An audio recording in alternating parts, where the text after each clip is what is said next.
So let's say we have two atoms, and we're going to have a red atom with its nucleus and then several energy levels. And then we're going to have a blue atom. Also, here's its nucleus, and it's going to have a few energy levels of electrons. And these two atoms go to react with each other, go to bump into each other. Now, which part of the atom is going to interact? Well, can the nuclei react with each other? Well, the atoms are hitting, but because of these electron shells, these orbitals around them, the nuclei are not going to be able to touch. Are these inside electron energy levels going to interact? No, because they're guarded by these outside electron energy levels. So the only thing that's going to be able to interact with each other when these two atoms bump into each other are these outside electrons.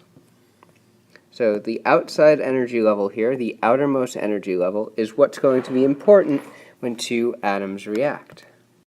And because of this, these outside electrons have a special name. These are called valence electrons. And as I described, these are the outermost electrons in an atom. And we can also say they are the electrons at the highest energy level in a given atom. So the valence electrons are on the outside. The electrons that are on the inside, so the ones that are not at the highest energy level on an atom, are known as core electrons. So core electrons are all of the other electrons. So all electrons that are not at the highest energy level. So all atoms have valence electrons on the outside and core electrons on the inside. Now, how do we know which electrons are valence and which are not? Well, we can look at our electron configurations. Let's start by looking at the electron configuration for oxygen. So if I wrote out its full electron configuration, I would get 1s2, 2s2, 2p4. So which of these electrons are valence electrons? Remember, we said that the valence electrons are the highest energy level. So we look at our electron configuration, we see we have a first energy level and a second energy level. So the highest energy level we have there is the second energy level. So we have two energy levels. And what I haven't mentioned yet, but I'll tell you now, is that valence electrons are the highest energy level S and P sublevels. So valence electrons, the way you know that electrons are valence are that they are in the highest energy level S and P sublevels. So using that information, how many valence electrons does this atom have? Well, we have 2 electrons in the S sublevel and 4 in the P. So here we have 6 valence electrons. So oxygen has 6 valence electrons. Now let's look at another example. Let's look at bromine. So I'll write its electron configuration: 1s2, 2s2, 2p6, 3s2, 3p6, 4s2, 3d10, 4p5.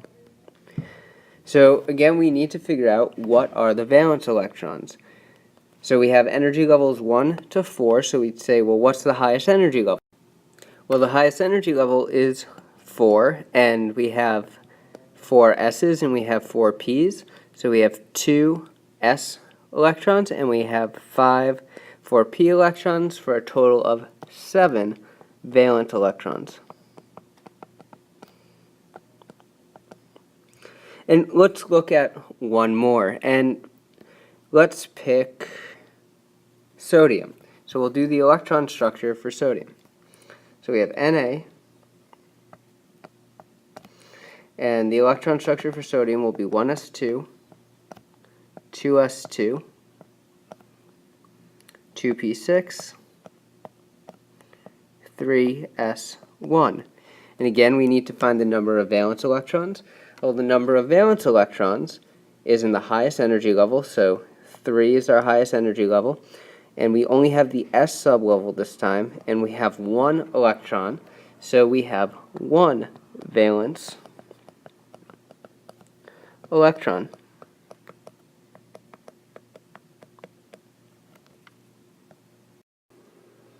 So now that we know how to find valence electrons, let's look for some patterns for valence electrons on the periodic table. So we will look at first group 1.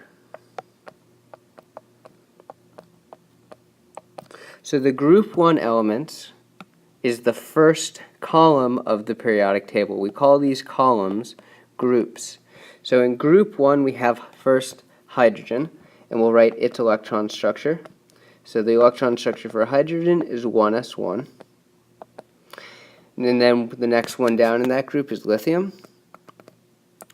And I'm going to use noble gas configuration abbreviated, so helium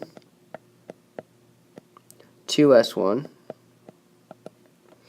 And I'll do sodium,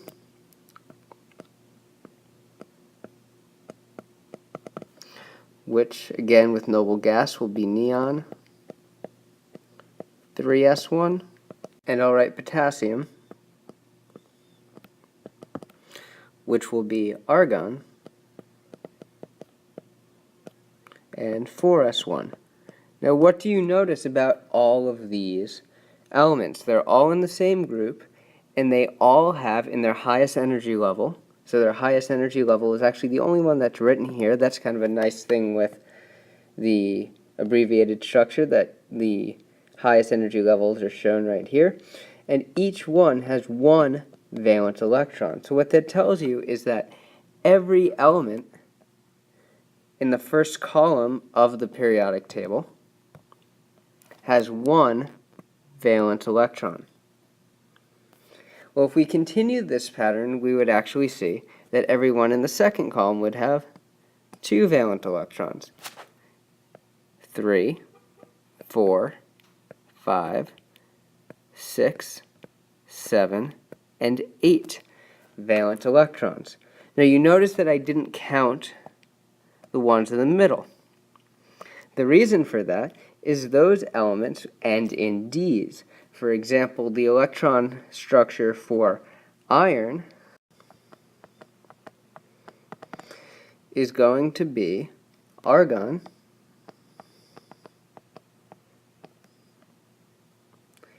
for S2, 3D, 6. And because Ds do not count as valence electrons, there's some actually pretty weird things that happen, so we can't figure out the valence electrons for the middle group. So we ignore these, and we just go by the top column. So if you figure out the valence electrons, everything in the first column has 1, 2, 3, 4, 5, 6, 7, and 8. And the really important thing about this is that since valence electrons are on the outside of an atom, they're the ones that determine the reactivity, how an element reacts around other elements. So the number of valence electrons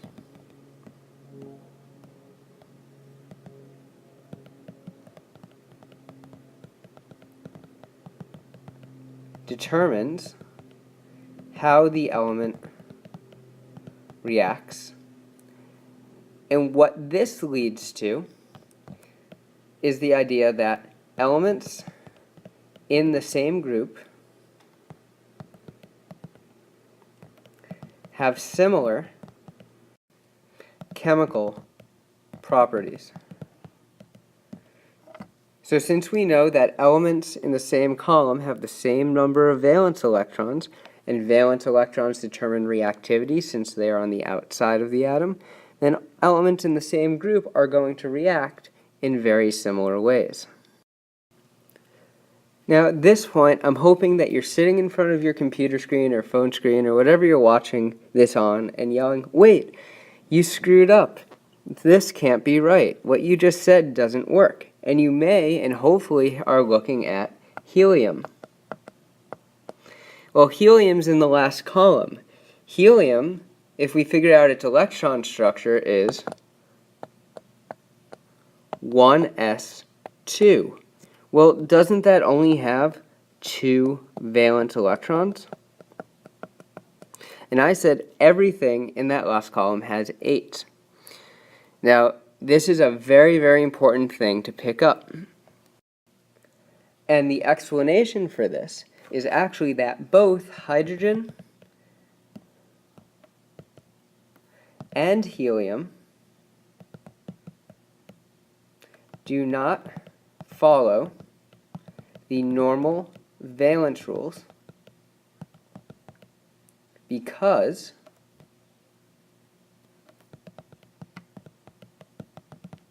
the first energy level only has room for an s sublevel. Therefore, both of these elements can only have up to 2 electrons.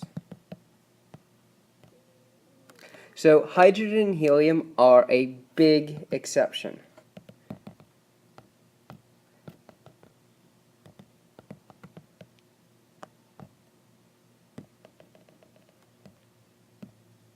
And really, if we look at some tables, helium should be placed over here, just like in this table. So helium's over here because if we look at our rules for how many valence electrons things have, 1,